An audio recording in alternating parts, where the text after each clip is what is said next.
હાલ શ્રાદ્ધ પક્ષ ચાલી રહ્યું છે ત્યારે પોતાના સૌજનોની આત્માની શાંતિ માટે લોકો શ્રાદ્ધ પક્ષમાં તર્પણ વિધિ કરાવતા હોય છે, પરંતુ સુરતની એકમાત્ર અગ્નિદાહ સેવા કેન્દ્ર દ્વારા બિનવારસી મૃતકો માટે શ્રાદ્ધ તર્પણ વિધિ કરી ઉમદા કામગીરી કરવામાં આવી હતી।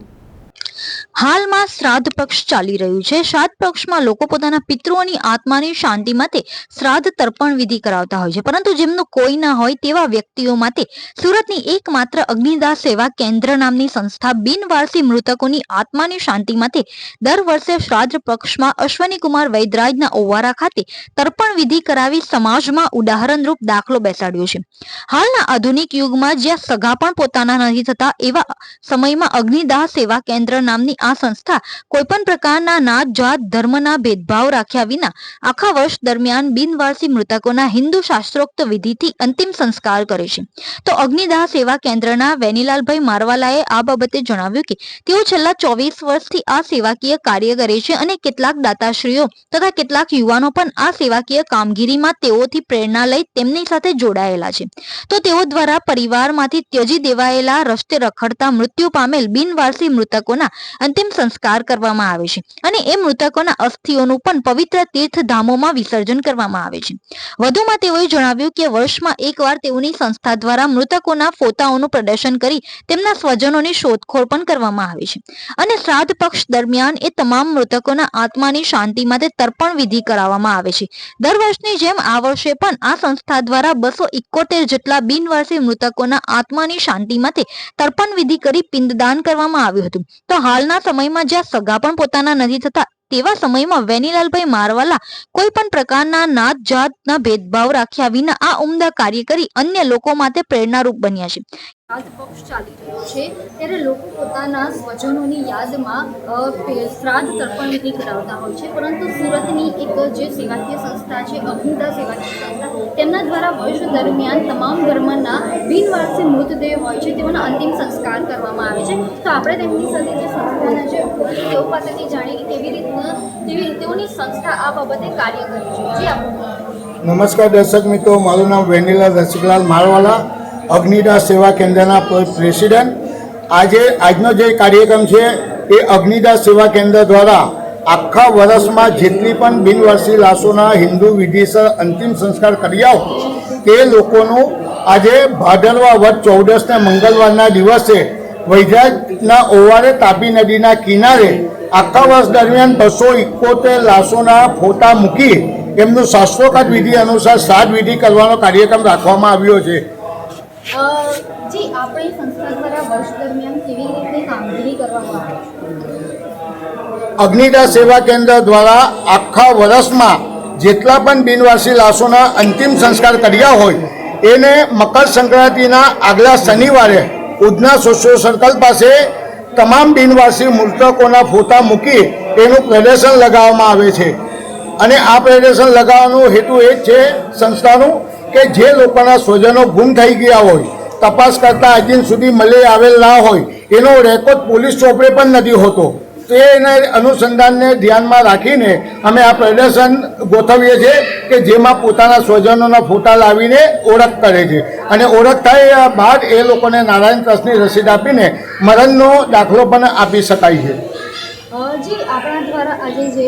શ્રાદ્ધ પક્ષ નિમિત્તે જે તર્પણ વિધિ કરવામાં આવી રહી છે, તો આજે કેટલા લોકોની તર્પણ વિધિ થશે અને તમે આ કાર્ય કેટલા વર્ષોથી કરો? આજે આ અગ્નિદાહ સેવા કેન્દ્ર સંસ્થાને રજિસ્ટ્રેશન ટ્રસ્ટ છે અને દાન આપનાર દાતાને ઇન્કમટેક્સ બાદ છે। આ સંસ્થાને આજે 24 વર્ષ થયા છે। 24 વર્ષની અંદર હજારો લાશોના દાહ સંસ્કાર કર્યા છે અને આજે વૈદ્યરાજ મંદિરના ઓવારે તાપી નદીના કિનારે આખા વર્ષ દરમિયાનમાં 271 લાશોના દાહ સંસ્કાર કરેલા છે। એ લોકોના ફોટા મૂકી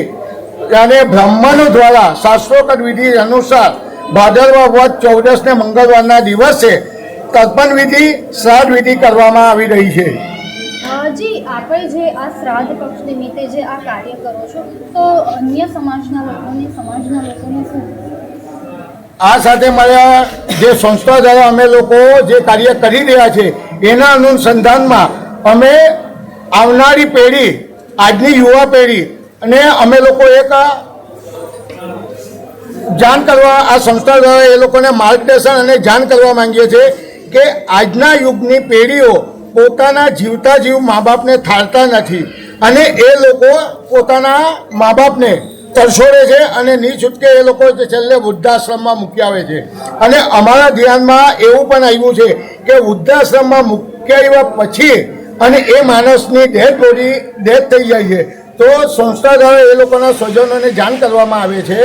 કે ભાઈ તમારા ફાધર ગુજરી ગયા છે એનો અંતિમ સંસ્કાર કરવા માટે તમે આવો તો એ લોકો પણ ના પાડી રહી છે કે ભાઈ અમે 25 વર્ષથી આ વ્યક્તિને મૂકી દીધેલા છે, હવે અમારે કોઈ સંબંધ નથી, તમે એનો અગ્નિદાહ કરી નાખો, અમારી પાસે સમય નથી, અથવા તો કોઈ શહેર સુરત શહેરની કોઈ એવી સંસ્થા હોય તો એ સંસ્થા દ્વારા તમે કરાવી દો. તો એવી વ્યક્તિ આજે હયાતમાં અમે 3 લાશોના પોતાના સ્વજન હોવા છતાં આ સંસ્થાએ એના અંતિમ સંસ્કાર કર્યા અને એની અસ્થિ વિસર્જન અમે લોકોએ નાસિકમાં કરી છે. સૌપ્રથમ તો દરેક ભાવિક ભક્તોને આજના જે શ્રાદ્ધાદિક જે પર્વ ચાલે છે, જે આજનું જે પર્વ છે જે ભાદરવા વદ 14 તિથિ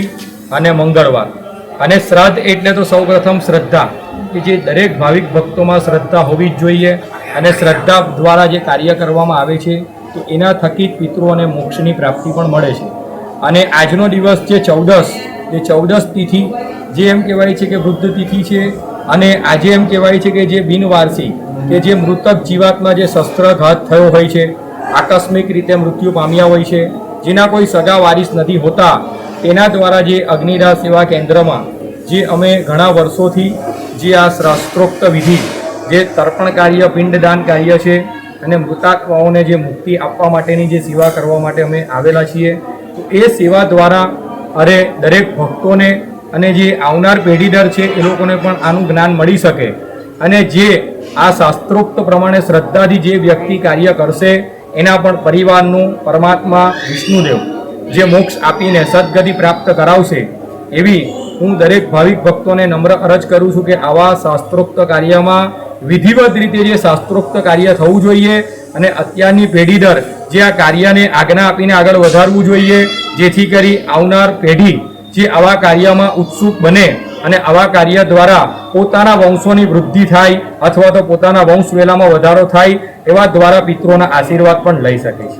જે આપણે જે અગ્નિદાહ સેવા કેન્દ્ર દ્વારા આજે જે તર્પણ વિધિ કરવામાં આવેલી છે તે બાબતે તેઓ સાથે વાત કરી અને તેઓ દ્વારા દર વર્ષે શ્રાદ્ધ પક્ષ નિમિત્તે આ સેવાકીય કાર્ય કરવામાં આવે છે. કેમેરામેન તુલસી રામ સાથે રોશની રાણા, વોઇસ ઓફ ઇન્ડિયા.